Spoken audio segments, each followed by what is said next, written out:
Hello, welcome to നീക്കുട്ടീസ് vlog. രാവിലെ തന്നെ തേങ്ങ വറുക്കുന്ന പരിപാടിയാണ്. അതിലേക്ക് ഇടുന്നത് എന്തൊക്കെയാണെന്ന് കണ്ടല്ലോ. പട്ടയുണ്ട്, പെരിഞ്ജീരകമുണ്ട്, ഗ്രാമ്പു, ഏലക്ക, കുറച്ച് കുരുമുളക്. ഇതെല്ലാം കൂടെ ചേർത്ത് നമ്മൾ എന്തിനായിരിക്കും തേങ്ങ വറുക്കുന്നത്? അതെ, ഇന്ന് നമ്മൾ തയ്യാറാക്കാൻ പോകുന്നത് വളരെ സ്വാദിഷ്ടമായ നാടൻ രീതിയിലുള്ള ഒരു ചിക്കൻ കറിയാണ്. അപ്പോൾ ആ തേങ്ങയിലേക്ക് നമ്മൾ കുറച്ച് കറിവേപ്പില കൂടി ഇടുന്നുണ്ട്. തേങ്ങ കുറച്ച് മൂത്ത് വരുന്നൊരു സമയത്താണ് അതിലേക്ക് കറിവേപ്പില ഇടേണ്ടത്. നല്ല രീതിയിൽ ഈ ഒരു കളറായി കഴിയുമ്പോഴാണ് കേട്ടോ നമ്മൾ തേങ്ങ എടുക്കേണ്ടത്. എങ്കിലേ നമ്മുടെ അരപ്പിന് നല്ല നിറം കിട്ടുള്ളൂ. ഇനി ആ തേങ്ങ വറുത്ത ചട്ടിയിലേക്ക് തന്നെ നമ്മൾ കുറച്ച് പൊടികളിട്ട് ഒന്ന് മൂപ്പിച്ചെടുക്കുവാണേ. ആദ്യമായിട്ട് ഇടുന്നത് 2 സ്പൂണ് മല്ലിപ്പൊടി, പിന്നെ ഇട്ടത് 1 സ്പൂണ് മുളക് പൊടി, അതോടൊപ്പം തന്നെ കുറച്ച് മഞ്ഞൾപ്പൊടി. പൊടികൾ നന്നായിട്ട് ചൂടായി വരുമ്പോഴേക്കും നമ്മൾ ആദ്യം വറുത്ത് വെച്ച തേങ്ങ ഇളം ചൂടോടുകൂടി തന്നെ മിക്സിയുടെ ജാറിലിട്ട് നല്ല രീതിയിലൊന്ന് അരച്ചെടുക്കുന്നുണ്ട്. പൊടികളെല്ലാം പച്ചമണമൊക്കെ മാറി നല്ല രീതിയിൽ സെറ്റായിട്ട് വന്നിട്ടുണ്ട്. ഇനി ഈ പൊടികൾ നമ്മൾ എടുത്ത് വെച്ചിരിക്കുന്ന ചിക്കനിലേക്ക് ചേർക്കണേ. ഈ ചിക്കന് ബാക്കി ഉണ്ടായിരുന്ന ഞാൻ ആദ്യം കറി വെച്ചതാണ് കേട്ടോ. അതുകൊണ്ടാണ് ഇത്ര കുറച്ച് മാത്രം ചിക്കനുള്ളത്. ഇത് തേങ്ങ വറുത്തരച്ച് വെക്കാനുള്ള ഒരു ആഗ്രഹത്തിന് എടുത്തു വെച്ചതാണ്. പൊടികളോടൊപ്പം തന്നെ പാകത്തിന് ഉപ്പും കുറച്ച് ഇഞ്ചി വെളുത്തുള്ളി ചതച്ചതും. ഇനി ഇങ്ങനെ വറുത്തരച്ച് വെക്കുന്ന ചിക്കൻ കറിയിൽ ഉരുളക്കിഴങ്ങ് ഇട്ടാൽ ഒരു പ്രത്യേക ടേസ്റ്റാണ്. ചെയ്തിട്ടില്ലെങ്കിൽ ഇനി ഇങ്ങനെ ഒന്ന് ട്രൈ ചെയ്ത് നോക്കണേ. പൊടികളെല്ലാം ചിക്കൻ്റെ എല്ലാ ഭാഗത്തേക്കും എത്തുന്നത് പോലെ നല്ല രീതിയിൽ കൈകൊണ്ടൊന്ന് കുഴച്ച് കുറച്ച് നേരം അവിടെ മാറ്റി വെക്കുന്നുണ്ട്. ഇനി നമ്മൾ അതിലേക്ക് വേണ്ട സവോള, പച്ചമുളക്, ഇഞ്ചി വെളുത്തുള്ളി, തക്കാളി, കറിവേപ്പില ഇതെല്ലാം കൂടി നല്ല രീതിയിലൊന്ന് വാട്ടിയെടുക്കുന്നുണ്ട്.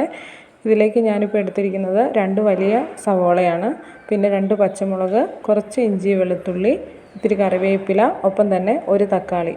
നമ്മൾ കുക്കറിലാണ് ചിക്കൻ കറി വെക്കാൻ പോകുന്നത്. അതുകൊണ്ട് തന്നെ കുക്കറിലേക്ക് കുറച്ച് വെളിച്ചെണ്ണ ഒഴിച്ച് നമ്മൾ എടുത്തു വെച്ച ഇൻഗ്രീഡിയൻസ് തക്കാളി, പച്ചമുളക്, ഇഞ്ചി വെളുത്തുള്ളി, ഉള്ളി എല്ലാം കൂടി നല്ല രീതിയിലൊന്ന് വഴറ്റിയെടുക്കണം. ഉള്ളി വേഗത്തിൽ വഴണ്ട് വരുന്നതിന് വേണ്ടിയിട്ട് അതിലേക്ക് നമ്മൾ കുറച്ച് കല്ലുപ്പ് ചേർക്കുന്നുണ്ട്. കുറേ നേരം ഇളക്കി കൊടുത്തു. പിന്നെ കുറച്ച് മൂടിയൊക്കെ വെച്ച് കഴിഞ്ഞപ്പോൾ ഉള്ളി വേഗത്തിൽ വഴണ്ട് വന്നിട്ടുണ്ട്. ഇനി അതിലേക്ക് ആദ്യം നമ്മൾ മസാലയൊക്കെ തേച്ച് വെച്ചിരുന്ന ചിക്കനും ഉരുളക്കിഴങ്ങും കൂടി ഇതിലേക്ക് ചേർക്കുകയാണ്. അതിന് ശേഷം ഉള്ളിയും കൂടി ചേർത്ത് നന്നായി ഇളക്കി യോജിപ്പിക്കുക. അപ്പോൾ നമ്മൾ വഴറ്റി ചേർത്ത ഉള്ളിയിലേക്ക് നമ്മൾ പ്രത്യേകിച്ച് മുളക് പൊടിയൊന്നും ചേർത്തിട്ടില്ല.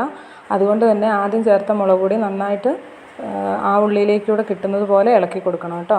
പിന്നെ നമ്മൾ ആ മസാല തേച്ച് വെച്ചിരുന്ന പാത്രം കൂടി കഴുകി ആ വെള്ളം ഇതിലേക്ക് ഒഴിക്കുന്നുണ്ട്. അത്ര തന്നെ വെള്ളം മതിയാവും കേട്ടോ. ഇനി നമ്മൾ കുക്കർ അടച്ച് വെച്ച് ലഗോൺ ആയതുകൊണ്ട് ഒരു 3-4 വിസിൽ വരെ വേവിക്കുക കേട്ടോ. അതിന് ശേഷം കുക്കർ തുറക്കുമ്പോൾ ഈ ഒരു പരുവത്തിന് ചിക്കൻ കറി റെഡി ആയിട്ടുണ്ടാവും. ഇതിങ്ങനെ തന്നെ കൂട്ടാനും നല്ല സ്വാദാണ് കേട്ടോ. പിന്നെ നമ്മൾ തേങ്ങ വറുത്തരച്ച് കൂട്ടാനുള്ള ഒരു ആഗ്രഹത്തിനാണെന്ന് പറഞ്ഞല്ലോ കുറച്ച് ചിക്കൻ എടുത്ത് വെച്ചത് തന്നെ. അപ്പോൾ ഇനി നമ്മൾ തേങ്ങയുടെ അരപ്പ് അതിലേക്ക് ചേർക്കുകയാണ്. അതിലേക്ക് ചേർത്ത് ഈ കറിയുമായിട്ട് നല്ല രീതിയിൽ ഇളക്കി യോജിപ്പിക്കുന്നുണ്ട്. അങ്ങനെ നല്ലപോലെ ഇളക്കി നല്ല കുറുകിയ ചിക്കൻ കറി നമുക്കിവിടെ തയ്യാറായിട്ടുണ്ട്. കണ്ടില്ലേ? അങ്ങനെ എല്ലാത്തിലേക്കും നല്ലോണം പിടിച്ച് ഇനി നമുക്ക് നല്ല രീതിയിൽ ഇതൊന്ന് തിളപ്പിച്ചെടുക്കണം. അതുകൊണ്ട് ഞാനിത് വേറൊരു ഉരുളിയിലേക്ക് മാറ്റുന്നുണ്ട്. അങ്ങനെ ഉരുളിയിലിട്ട് കറി നന്നായിട്ട് തിളപ്പിച്ച് അതിലേക്ക് ഇപ്പോൾ ചേർക്കുന്നത് മല്ലിയിലയാണ് കേട്ടോ. എനിക്ക് ഈ മല്ലിയിലയുടെയൊക്കെ ടേസ്റ്റ് അത്രയ്ക്ക് ഇഷ്ടമാണ് കേട്ടോ. അതുകൊണ്ട് തന്നെ നല്ല രീതിയിൽ മല്ലിയില ചേർത്തിട്ടുണ്ട്. ഇനി ഇത് നല്ലപോലെ ഒന്ന് തിളച്ച് സെറ്റായി വരുമ്പോഴേക്കും അതിലേക്ക് നമ്മൾ കടുക് താളിച്ച് ചേർക്കുന്നുണ്ട്. കടുകിനോടൊപ്പം തന്നെ കുറച്ച് കറിവേപ്പില കൂടി, നാടൻ കറിവേപ്പിലയാണെങ്കിൽ പിന്നെ പറയാൻ വേണ്ട. അതാ നമ്മുടെ കറി ഇവിടെ സെറ്റായിട്ട് വന്നിട്ടുണ്ട്. നല്ല ടേസ്റ്റാണ് കേട്ടോ.